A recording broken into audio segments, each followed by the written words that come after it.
You are listening to Making It in the Toy Industry, episode number 165.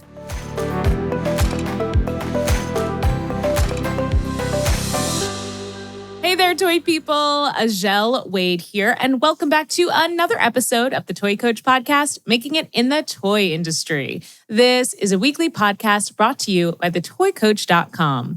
Today, I have an exciting guest. I'm so excited. Years ago, when I saw Angie online, I saw her item, the blinger, which I have in my hair. I was so excited when I saw her at a Women in Toys event. I ran up to her and I was like, "Hi, I'm obsessed with you. Let's talk." And years later, now we're doing this interview. I'm so excited. Let me give you your proper intro first, Angie. Angie Sella, the inventor and chief dreamer of Blinger. Angie is a single mom of 4 beautiful children. She's an inventor, entrepreneur, Christian author, and a woman of profound faith. Throughout her career, she has exemplified hard work and persistence and dedicated herself to motivating and supporting others to achieve their dreams. Angie believes that everyone has a God-given purpose and that discovering this for oneself will lead to personal growth and the utmost fulfillment in life. Beautiful. Angie, welcome to the show. Thank you. Thank you so much, Azhelle. It's so good to be here. I'm excited to have you. And honestly, as I was reading your intro, we've never really talked about faith on this show.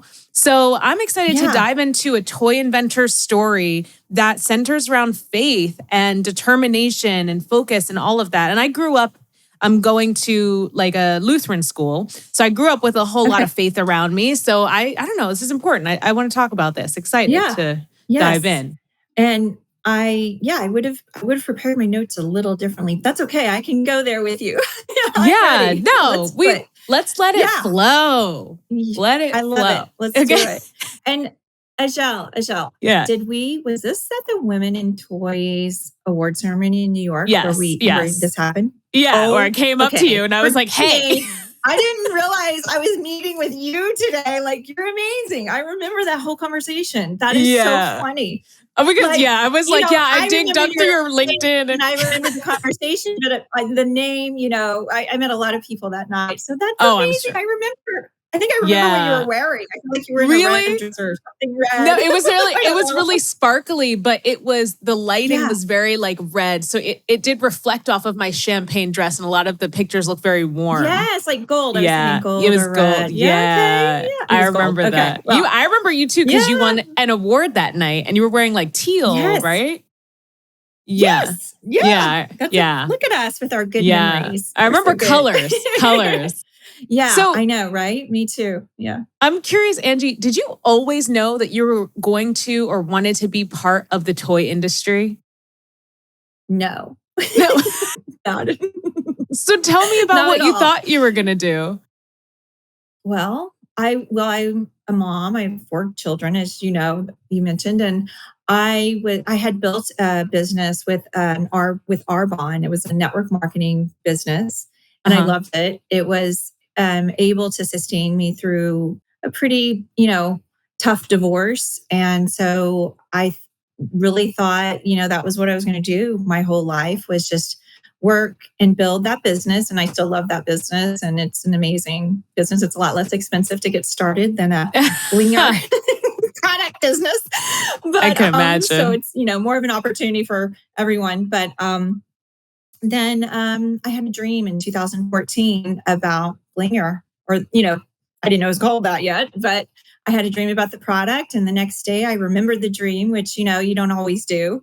And I loved it. I loved the idea. And I was like, oh, I could do this. I could make this and women would like it. And there we go. I got goosebumps when you said you had a dream. I often have had dreams where I'm like, this is a thing, but tell me about this dream. Can I know more? I want to know more.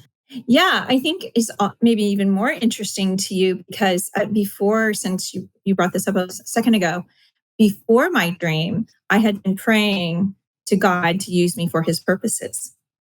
And, really? And I had kind of forgotten that I had, it's at night. And then the next morning I have an idea. I'm not thinking that has anything to do with my faith or what God wants me to do with my life. I'm just thinking it's a great idea. And I'm, clicking into that. And then a few weeks later, I had a second dream. And in that one, it was with God. And he said, I want you to make this product. Like, shut up. Stop. I think he had to literally dumb it down for me. It was like, you're not getting it. Just in case you're not, clicking. And that's when, then I was remembering my prayer and, just then from that second forward, it became a very spiritual journey for me, of course. And that was wonderful. I know. Go ahead. I literally want to hear like details, like what was happening in this dream. Can you share? If it's too personal, you don't have to tell me. But like, I'm curious, like what were you seeing? In the first one, I'm curious, like what you were seeing. Absolutely. Yeah, I won't keep it a secret. So I was in a sorority house, which is very weird because I never was a sorority girl. I went to college on an athletic scholarship for soccer. Okay. But I was in a sorority house in my dream. I guess that was a secret ambition of mine. And this cute girl with wavy hair, which is, you'll see is ironic, walked by me and I said, do you have a flat iron I can borrow? So she led me into this room and, it was a sorority house. There were clothes and beds and stuff everywhere. And she took me up to this like big dresser with a mirror and handed me a flat iron. And every time I squeezed it together, there were crystals in my hair. And I was like, oh, cool. I'm getting my hair straightened. And I loved it in my dream. I was like, oh, this is cool. Like, I want to get one of these. And the next morning I remembered it. So that was just, I think that's probably the most amazing part because, I'm always trying to remember what I was just dreaming about. And it's just like this fleeting thing, and you can't quite place. But that one I think in repeating the story over and over is why I can still recall it so clear today because that was 9 years ago. But wow, that was it. And then I woke I think Cambria, my oldest daughter, so it was 9 years ago. She's 18 now, so she was 9, and I woke her up and I said, "Get up! I want to put rhinestones in your hair," and I woke her up and then I ran down the basement and got the rhinestones, like just crafting rhinestones. And I just stuck them in her hair by hand. And I thought, let's see if they stay in. And it happened to be that was a safe adhesive. That adhesive didn't hurt her hair.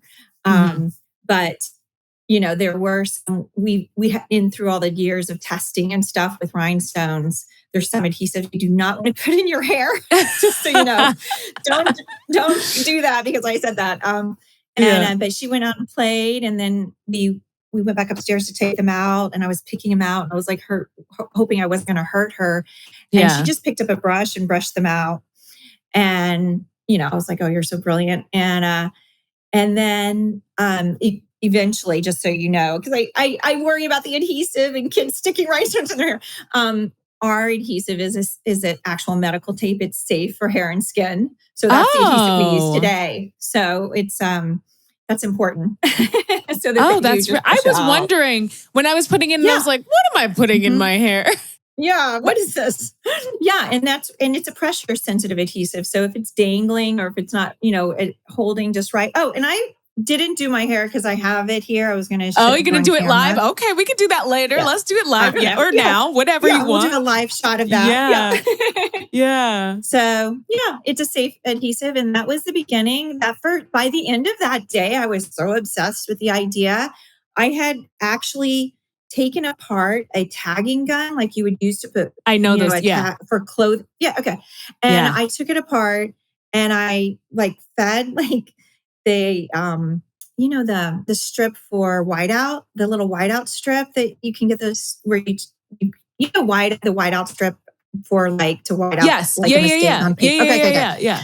And I put a couple gems on it and then I fed it through this, the thing. And then I pulled the trigger on the tagging gun and it put one on my couch. And I was like, done. It's done. We're doing this. That was it. Day one. And then then the journey really got crazy after, God coming to me. And then I'll wait for your questions, but there was a lot. It wasn't done. Let's just put it that way. I want to go into that. So there's so many directions I want to take this because so that was, you said 9 years ago when I met you and Blinger was just like the thing. That was 3 years ago, right? About 3. We met in, you're right? right. 2020. It was 2020. Yeah. So 3 years ago. And that was like the Blinger year. That was the year. Yes, it was. Yes. Oh my gosh. 19 and 20 were It was really, like no other toy existed. It was the like no other toy existed. It was wild. Wild. Yeah. So at the time I worked in arts and crafts. So then my boss was looking at me like, Azhelle, why aren't you coming up with the next Blinger? And I'm like, I don't I don't know. I was like, I'm sorry. I didn't pray to God for guidance. I should have asked. I should have like, God, I need a Blinger right now. Like, can you give me something? But like, I want to like tell people that, like, establish the understanding that this is a long journey. Like, creating a toy isn't something you do overnight. As much as Blinger exploded and has these like moments of explosion, because now, like, you'll have your big moments in every business. You have your peaks and your valleys. And in those peaks, it can look to outsiders like, wow, they did that so fast. It was so easy. But this was a long journey. So talk to me about that journey. Like, what was the biggest hurdle you overcame? What was the first time where you went from being so excited about this idea to being like, whoa, what am I doing? What have I got myself into? Well, so by 2016, so let's see. So 2015 was just kind of a, I am a single parent with 4 children, Wow, that's a lot. They were all very 9 and under at the time. So oh my goodness. I was busy, but I was on it. I was moving as fast as I could. Let's just say it that way. And by 2016, I was on my second engineer to help me develop a prototype. Wow. And there's a lot of little, things you're researching, people that are just not interested in working with you or helping you, just finding finding an engineer. How do you find an engineer? Where do you go to do that? All those things. And it was 2017 and I was on, I think 2017 was my bad year. Yeah. 2017 was the worst year. I went through engineering firm 3 and 4 and still didn't have a prototype. And I learned over those years a lot about the manufacturing and how to keep it in a price point that would work even for women, even for beauty, because I saw this product from the beginning as something that women and children would use, not just as a toy product. Right. And it had to be less than 10 plastic parts. That was something that was important, especially for toy. And, everything was being over-engineered and complicated. And there's all these little nuances with it. Need to be simple to load, simple to apply to the hair. And you would think it would, I would look at, I don't know, just something on the news and I would be like, how we're putting people on the moon. We're doing all this incredible. How can I make this prototype? And by the end of 2017, it was after 4 failures, basically, of just creating a viable prototype. I was like, what am I doing? And why did God choose me? Because I think this is his first mistake in that decision,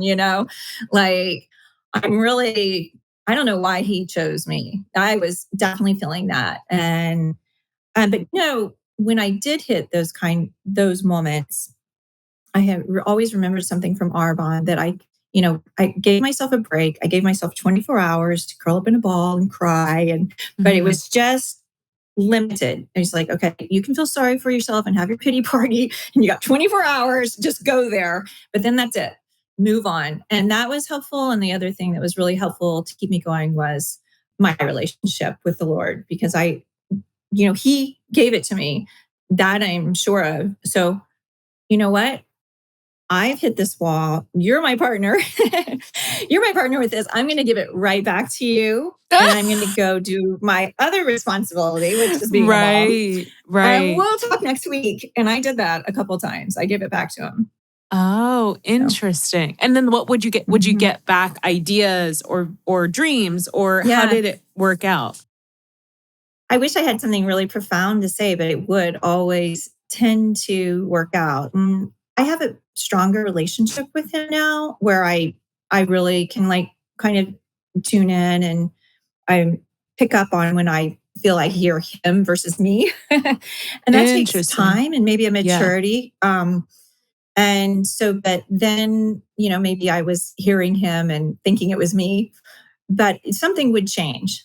And it was just kind of just, okay, I'm letting go and letting God. That was Yeah. my motto during those times, because I don't know what I'm doing. I still don't exactly know what I'm doing.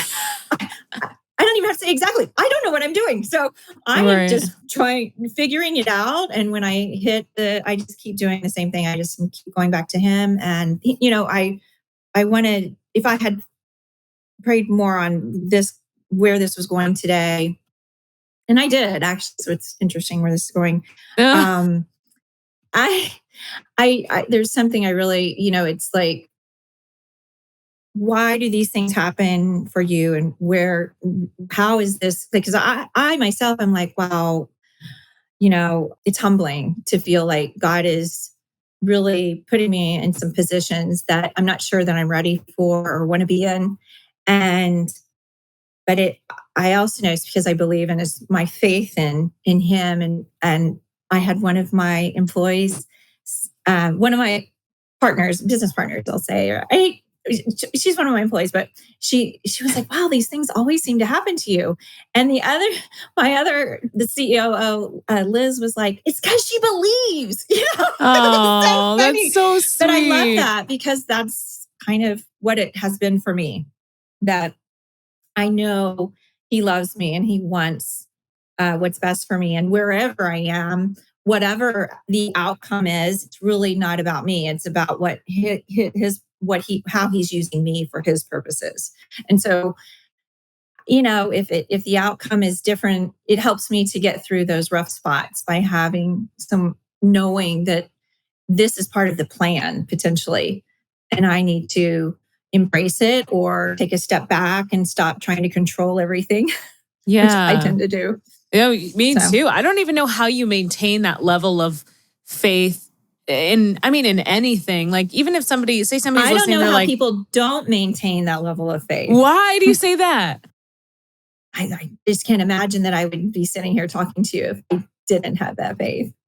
And where does it come So I don't know from? how Where do other you think? people hit the struggles and stuff. I just don't know how because you can feel really alone in those Yeah. moments. Yeah. How do you not feel alone when there isn't a physical proof of you not being alone? Is, I guess, where, you know what I mean? Oh, I've already had proof. I have all the Oh, proof. okay. I see. I I see. mean, a lot of it is faith. We can't always have it spelled out for us, but if we look for it, I think you'll find it a lot more. I think looking for it, being open to the possibility that there is someone that's in charge and it's not us. Yeah, there's a bigger. You'll find it more often. You'll get more and more confirmation. But I literally had a miracle happen to me at one point in my journey. And In the no Blinger one journey? seems to be baffled. Yeah. Oh, And tell us about that. I'll I want share. to know. I want I to know, know. I'll share it with you, but no one seems to be impressed by it. And I'm like, Why? how can you not be impressed by this? I don't know. Maybe because it was a technical thing and they think, oh, technical glitch. Okay. But it happened twice on 2 different days. It just doesn't make sense. And okay, so I wrote my story. Here, you can't see it. Blinger.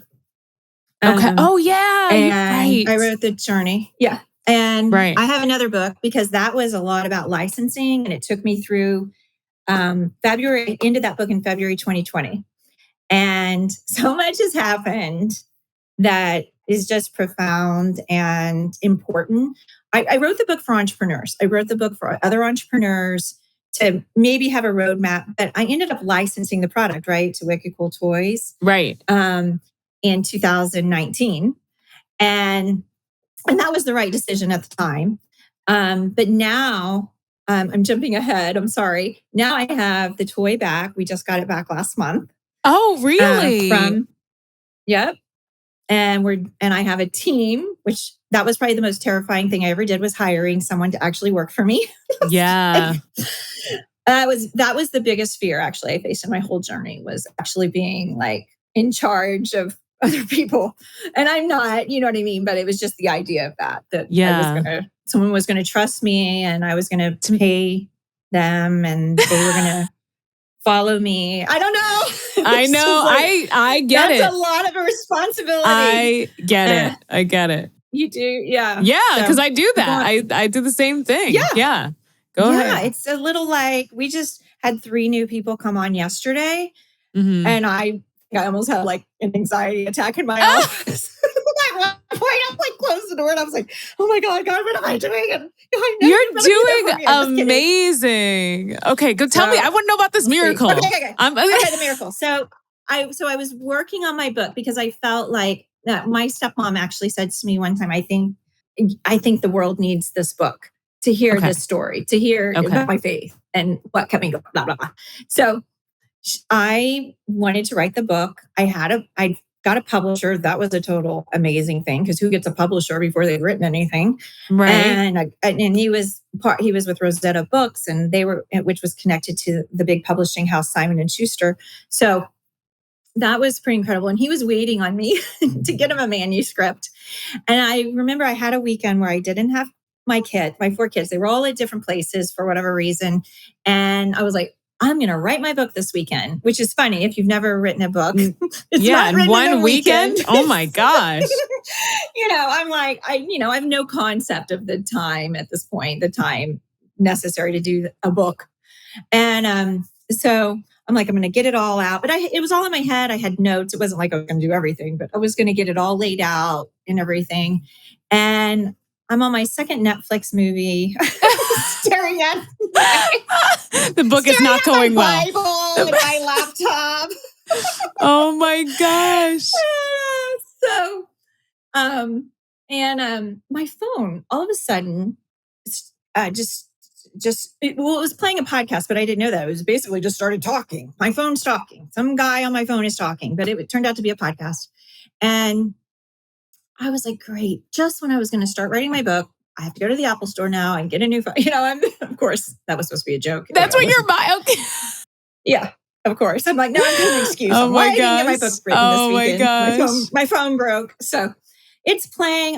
The sound I don't even think was on. I can't remember. It's in my book. But so I'm turning off the sound.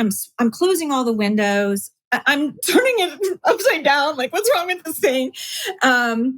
Nothing is open, and it is playing a full-blown 30-minute podcast on my phone. And so after 5-10 minutes, I actually start listening to what's being said. And oh my gosh, I have chills all over my body. I have chills all over my body. I don't even know what's happening. And I'm like, already, okay, you're go. The first one to actually responded this way. I'm like, this is like, what is going on? So I'm listening, and it's this pastor, and I'm going to get the 2 pastors mixed up, but it was this pastor. And he's talking about something that I was going to write in my book about how we're all God's children. But he is saying we're not all God's children until we accept his son. Oh. And I didn't know that. I thought he created us all, but we're not all God's. He didn't say that part, actually. That came later in this miracle weekend. But I was like, oh my gosh. Well, so to me, if that's not a sign that God's not going to let me down, like I had literally written it wrong in my notes. Interesting. And he was like, that's not right. And he corrected it. So I'm like blown away, right? And then I'd been looking for a new church to go to because we'd moved like the year before, and I'd gone to a couple places. So the next day I rush out the door, I go to church, and I'm talking to this gentleman who opened the door for me. And I said, and I don't know that this hasn't happened to everyone in America, right? Like everyone's had a podcast play on their phone. Yeah. So I was like, he was asking me, hey, you've been here before? And I said, yeah, a couple times. I just wanted to come in today. I had something really interesting happen to me yesterday. And he was like, oh, that's great. And then I said, did anything interesting happen to you? He's like, no. And I was like, your phone didn't play anything yesterday or anything like that. And he's like stepping away from me, and I'm like moving closer like some crazy loon. And he's like, no. And then I said, oh, okay. I said, well, do you want to hear what the message was that played on my phone? And I was like, Angie, shut up. This guy is like thinking you're nuts. Like, stop talking to him. And he said, sure. He's like, I guess. And then I told him, and he said, oh, well, that's what today's sermon is about. Oh, really? Stop. Yeah. That's so weird. Right? I almost knocked him over. I was like, yeah, who's the crazy one now?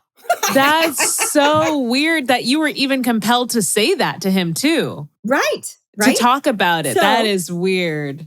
Yeah. And so go in, hear it. And what I learned in that is that he created us all, but until we accept his son, it's kind of like the lines of communication aren't fully there for us. And that's how it was also portrayed. And during that, it was like, if you're running towards the president of the United States, you're going to get tackled or shot or something, but if you're the president's child, you're going to be let through. So, and I thought that was a very interesting analogy. And then I went home that afternoon and I am literally ready to like, just, I don't know, just go out there and be a light for everyone and others. And then my phone played again, and out of nowhere, I was in the kitchen. It was on the coffee table, and it played another podcast. And it was interesting. It was about end of times. So a different podcast, a different pastor, a different podcast. None of these guys had ever been downloaded. I didn't even listen to podcasts that much. Oh my gosh! So I listen to them more now. Out. Yeah, right. So. And I think that I don't want to freak anybody out with the end of times thing, but I think for me, the message was, it's important. This is important. It's significant. That was don't fool around with this one. And what made you feel like and I'm guessing this one was this blinger concept that you were working on? Is that what you were referring it to? Well, I mean, it was how did that, it was just mainly something that I was writing the book about blinger. And, the book. And that was something I was going to share in the book. Like, got you. This is an important message. Right. This was something in my notes. I had read it because I thought it was, I was proud of what I had written, and I had shared it with my daughter and a friend of mine. And because I thought it was well written, because I've never written a book before. I don't even know if I'm got that right. So it was something I had just shared to a week or two before. So it was going to be something I was going to write about in my book. That was the weekend I was writing my book. And then I got the message, no, that is wrong. And I think for me, it's more about that he's not going to let you down. You make him your business partner. Tap into that, when you accept Jesus into your life, he becomes a part of who you are. And, that's throughout the Bible. It says that. So, he who is in you is greater than he who is in the world. And that's powerful because, nothing's impossible for God. And when you've got that going on in your head and in your heart, and you're connecting with that, as much as you can with our busy lives, you will see, you can't help but see a real, interesting, things happening around you, and just paying attention to those things and listening, and start, really trying to grow in those spaces and places, and being okay with slowing down, which is a hard one for me, because I'm just ready to do everything yesterday, and if it's not done, so being able to take, he slows me down, okay, what, and also keeping priorities when you're trying to build something like Blinger. You can get all of your priorities way out of whack, and that is another thing that I like to share with entrepreneurs. It's not the end of the world. We're going to be out of whack. That is going to happen, as long as it's not, again, going back to, you're letting it go on for years that way, right. Temporary times of that is fine. And that I want to reassure people, yes, that's fine. I mean, 6 months max, to me. And then the priorities need to be realigned the way they should be in your life. Because that's just a form of obsession, and it can, be more damaging if that's all your focus is on what you're trying to accomplish with, your product or your service or whatever your invention or idea is. You want to What keep is balance. what is As much your as you can. overall mission and focus for Blinger as an example? If people are listening, they're like, I don't really know what the focus of my product is or the purpose of my business is. Well, our motto is to brighten lives. Oh, I love And, that. and if that's through sharing my story or if it's through the product itself, that's fine, either one.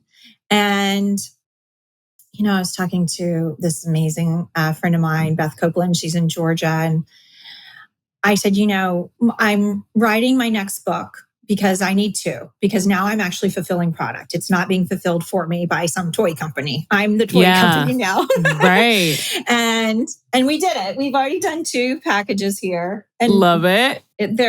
There's so many issues with both of them, not the product, just how we package them and the shipping costs. And we've already messed up. But it's good, right? That's how we learn. So yeah, fine. And then this is our women's product, by the way. We launched a women's cool version of product that comes with crystals. Anyhow, but I was talking to my friend Beth, and I was telling her about the first couple of lines of my next book, and about I can't really share them on here, but it was basically about, I want people to see this story and this journey, generations from now, if that's something, as nothing. Because what do you mean? As it's happening all around us with everyone. Everyone can have the seemingly impossible. You know how many times I heard impossible? That it can happen. Like if they have an idea, I just want them to be confident and go for it. You can't mess it up, really. I mean, I guess you could, but just keep going, you're going to mess it up. And that's not the point. The point is that you're going for something that you believe in. And especially if you align it with what you believe is his purposes for your life. It's going to go where it needs to go, and it's going to do everything it needs to do. And it's going to be really powerful. So I really want my story to be nothing. It's just oh yeah, that's of course, that's the normal. Now. Yeah. Everybody does that now. Oh, interesting. That would be something I was sharing with her. And that's a very humble take. Yeah, that's a really humble take. I don't think most people build their businesses thinking, I can't wait for this to be not a big deal in the future. Nothing. Right. That's crazy. Nobody does that. Nobody does that. That's interesting. People are always building their businesses or even working in their careers thinking, I want to be the best. I want to be remembered. I want to be renowned. And of course, we all want those things, but to also want to be society. Remembered as nothing. Or remembered as the beginning of something that is now so much bigger. That's now, I don't know. That's really honorable, really I think. Just thank you. Wow. Yeah. I think there is something to that. I get that. And but for me, it's just how cool would that be? That would be great. So we're all walking around with broken lives and just struggles. And I really do want this to be a light for others, that this is true. This is real. This can happen for them. Yeah. And it doesn't have to be invent a toy, that part of my journey hasn't made sense at all. Yeah. Well, I want to highlight. I want to highlight a couple of things. So we know about when you came up with the idea and how you were faith-led into doing that. But then I know some of your struggles, but I want you to share at least one of the biggest ones where you were maybe financially at a point where you're like, I can't do this anymore. And then I want to highlight when you got your amazing deal and what that year felt like and today. So what was that moment where you were financially I don't know if I can keep doing this, even though I know it's going to be an amazing thing. I believe God wants me to do this and that he knows it will be an amazing thing. But financially, how am I going to make that happen? What was that time for you? Yeah. Well, I think an obvious one for me, because there were many times where I felt that way. Um, The biggest one. Okay, the biggest one was I had just finally made a prototype that was similar to what Blinger is today. Okay. And it was my 5th engineering firm in Oh my year gosh. since my dream. And that's the other thing. You just got to keep going. And that's what God did for me. I never thought about quitting, not once. After failure, like keep going. I just kept going. So we finally had the prototype, but I was maxed out in debt. No one wanted to invest. That's a funny whole thing. And of course, my savings was gone with the first engineering firm. Oh my gosh. But I had equity in my home. I had bought it in a foreclosure situation after my divorce. So I got all 4 of my kids together, and they had been on this journey with me for 4 years, hearing me talk about this product for 4 years and manufacturing. Oh my and all gosh. these terms most 9, 10, 11-year-olds don't hear. And I got them all in the kitchen, and we loved our house because it was such a great house, and it was just, I could afford it, with my Arbonne income, and we were just like happy to be in that house. And I mean, at the time, it was our dream house. So I knew what I was asking them, but I got them all in the kitchen, and I said, guys, what if we sell the house and we'll just, I'll build the tool myself in China, or manufacture it myself in China, and we'll just rent an apartment for a year or 2. What do you think? And my oldest, she all just stared at me. I don't think they really knew what I was asking. And then my oldest said, you gotta do it, Mom. And I was like, my great. gosh. And that was all I needed, was for someone to say yes. Said yes, too late. We're doing it. Oh my And we gosh. sold the house and half of our belongings, and we rented a townhome, and I built the tool with a manufacturer in China over the summer, and I took it to Toy Fair in October. I went to jumping ahead, but I went to the Toy Fair and the Women in Toys event in October that year. And that's a whole great story of what happened that day, especially with Mary Kay and Women in Toys, because that's an amazing group that I can't say enough good things about. Yeah. And everybody, it looked like overnight success. This was 2019? 2018. This was the year before we actually exploded. Because we really what happened took off in that? 2019. Yeah, what happened in that 2019, the Women in Toys Empowerment event? Well, so I went in 2018. I went to that event. I got a booth. I got a booth at Toy Fair, and I went to their Women in Toys event that they have the day before the show every year. I think they're still doing that. And I wanted to pitch Walmart. That was I thought I want to show Walmart this toy. And my product had arrived to my hotel room from China by FedEx 2 days before the show. Wow. So I was really jumping down on that FedEx guy. And so I had my first 100 in packaging, really manufactured product. And you don't have to do that for Women in Toys. You don't have to take a finished product. But I didn't know. And I went there, and I ended up pitching to toy companies before my Walmart pitch because I wanted to practice my pitch. I wasn't interested in licensing it because I was going to be the manufacturer, right? But both of those companies offered me. It was confusing. I was like, I'm really not that smart. I'm just going to clear this up right now.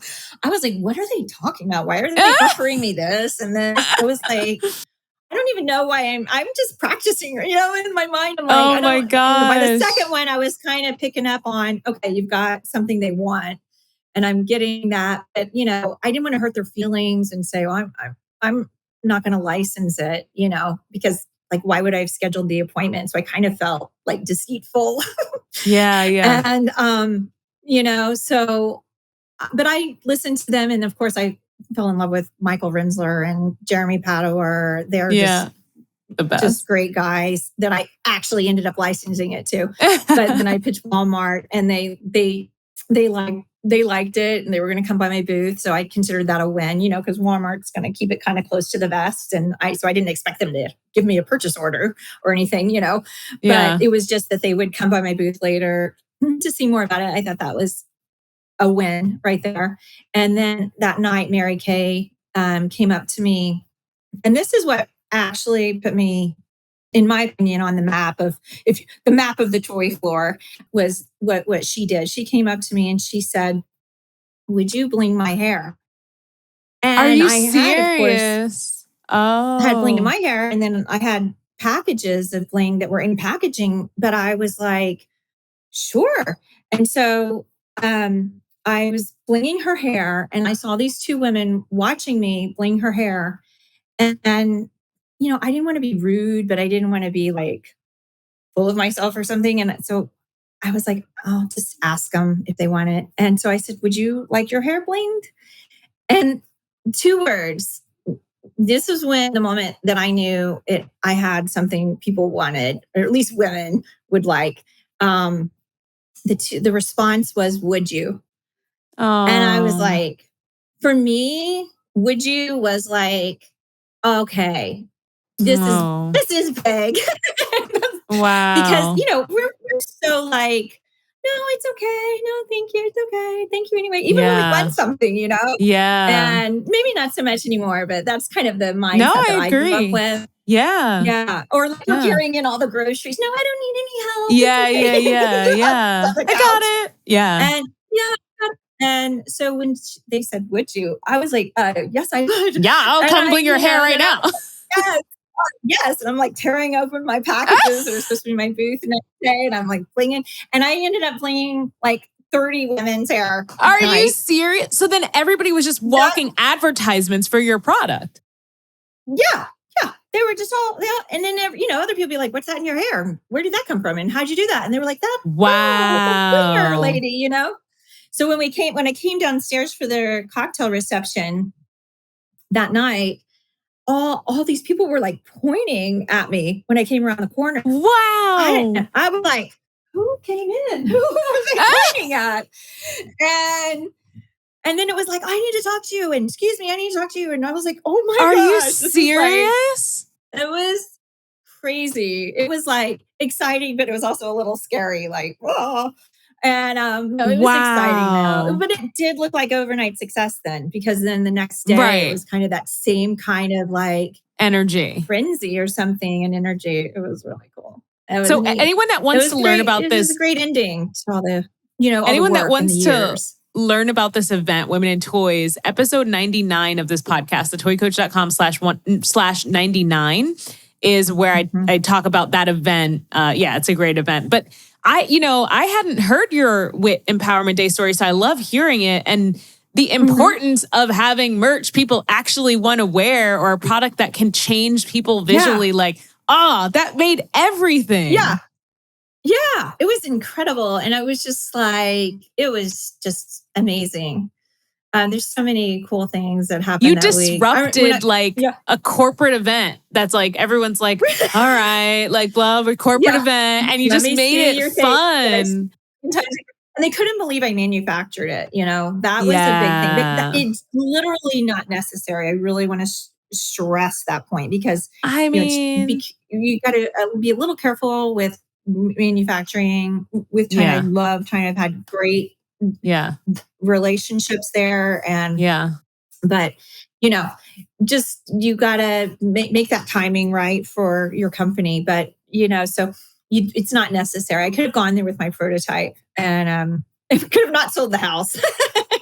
I mean, but let's talk about that. You signed this deal with Wicked Cool Toys, and like, how quickly were you back positive? Oh, well, it was interesting because You're like, I'm still not. No, okay. I was back positive pretty quick. Oh my gosh. And that was because of just the love and the push of Wicked Cool Toys. They were all about it. They went all in on the product. And they liked me. I liked them. I mean, we were just running with it, and it was really fun. And they were doing all the work. I was just, really? That happened? Oh my gosh, that happened? So cool. It was like, Germany wants to make your product toy of the year, and they only usually like wooden trains and stuff. Wow. I was like, oh my gosh, it's incredible. Stuff like that was happening, and Costco did like this huge order that they never do. And especially with a brand new product that no one's heard of. And because it's so demonstrable. Is that the right? You can demonstrate it so easily. Yeah, that's what we say all the time. Exactly. Yeah. Like I'll tell people even today about my product, and they, most likely possibly have never even heard of it. Yeah. And they're like, oh, that's neat. And then I'll get it out and I'll be like, okay, let me just show you. And I'll get it out my purse and I'll do this. Yeah. And they're like, oh, yeah, I get it. So it's like, okay, yeah, it's totally demonstrating it. And like, look at the transformation right there on the right, on your left side. It looks, it's gorgeous. I'm confused with that. I don't know. We're flipped, but whatever. Yeah. Yeah, it's like instantly. She's ready for the red carpet. Yeah. She's ready for prom. Whatever. Whichever way I turn to my head. Oh my God, it's amazing. So you're licensed after you thought you were going to go the entrepreneur route, but now today you have the product back. Why did you decide to be the manufacturer? Why didn't you keep licensing? Is it Well, I don't want to lead the witness. Lead me wherever. Well, because like I'm thinking it might be because in the toy industry we're very like trend, so it's like hot toy for a year or two, and then we're like we want the next thing. Yeah. So if you license something and somebody's holding on to it for 3 years, likely what's happening is it's just becoming like an everyday item for them. Yeah, and they're not going to push it like it's a brand new item every year because they're going to the next thing. Yep. So that might be why, but I don't know. I would say that's not it this time, but it could be. Like, what do I know? But because I wasn't involved. But Wicked Cool Toys was acquired by literally a year to the day that I met Michael and Jeremy. They were acquired by another toy company, Jazzwares, right? And I just don't. Funny enough, after I'd been successful at the Women in Toy event with the first 2 pitches and then Walmart, I was becoming like a little buzz, right? So one of the ladies, I think it was Pat with Women in Toys, came over and said, do you want to pitch some other companies? And so I ended up pitching Jazzwares. And that lady said to me, this is not a fit for us, but it may be for... and she was really nice, but said, this is probably not a fit for us. And that was the company that acquired Wicked Cool Toys. Yes. So. And now I think they got acquired by or not acquired, but something are owned by an investment group or something. Yeah. There's something. Oh, really? Okay. Yeah. And it's just, they, so, but so there was, and then, with 2020 with COVID and stuff, I did see some things, not many people want to bling their hair and sit on the couch. Right. No one's going out. Right. Yeah. So that kind of made sense. But 2021, I kind of expected more of a revival in 2021, but it was really this last year that I saw some things happening, but I also saw less interest from, the toy company for whatever reason, Right. Yeah. And so I started pushing and they had mentioned to me that they were probably going to give me back the license because it wasn't Jazzwares thing. Yeah. And, I hope this is okay to share some of this. But this summer it was just the craziest summer. I had it was every other weekend. It was every weekend for 4 weeks in a row. These amazing things were happening with the product. And there was no product available on Amazon. The only product available was our infringers, our illegal infringers, the patent. It was literally, I was crying. So now you're My like, son, that's what I yeah. get it. So you're like, people are Yeah. still So I started interested. pushing like, hey, Right. let's do this sooner than later. And I was really Yeah. pushing, and I really appreciate that they did give it back, because if they're Yeah. not, they could have held on to it. Technically, they could have held on to Yeah. it and Yeah. just thrown me a bone Yeah. heavier, Yeah. Yeah. and they did the right thing, and I appreciate that. And that shows a lot of integrity on their part. Yeah. And because they didn't have to. And so we got it back, and we were more than excited to have it back. And in the meantime, I launched the women's line because Yeah. I felt like I wasn't done, if you will. And that was, I don't know necessarily it was God, but I knew I wasn't done with the plan. And thankfully I did that, because then when it was really looking like I was getting it back, you actually had the system set up and the team, yes, and you were ready. The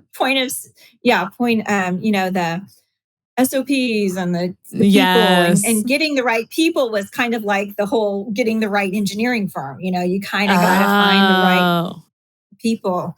And that's hard. Like I said, that was my biggest challenge, was the end of 2020. End of 2021. There was a pivotal moment where it was like, are you going to do this? Or are you going to just literally let it fall apart? Don't. Yeah, I'm glad you did. I could keep doing it myself, all by myself. I had to step out and bring people into my home, basically, and trust people, and trust that I could be a leader to others, and that I could be myself as a leader. I don't have to be some hard-nosed, something that we think or is a leader, like, right? Yes. Right. Well, okay. You know what I mean by that? Yeah. We do have to wrap up today, but I want to ask you the final 3 questions, and I'm going to tweak one of the last questions specifically for you. So what would be some advice that you would give to somebody who is trying to become a leader, or is like where you are, like where you were, I guess, a few months ago, trying to step into that leader role, feel confident about it, hiring the right team, like advice around being a leader in your own business? Okay. Well, I just basically what I said. You have to be yourself, and you are going to have to let things go, because no one's perfect. You're not perfect.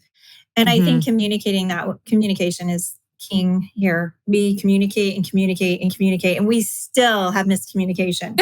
So communication is like, we just keep communicating. It's like, okay, well, I told you that 6 times. And they're like, are you sure you told me? Like, maybe not, and you got to have a sense of humor, because like I said, no one's perfect. You can't expect perfection from anyone. I mean, unless you expect it from yourself, which I kind of do, but I don't. Me too.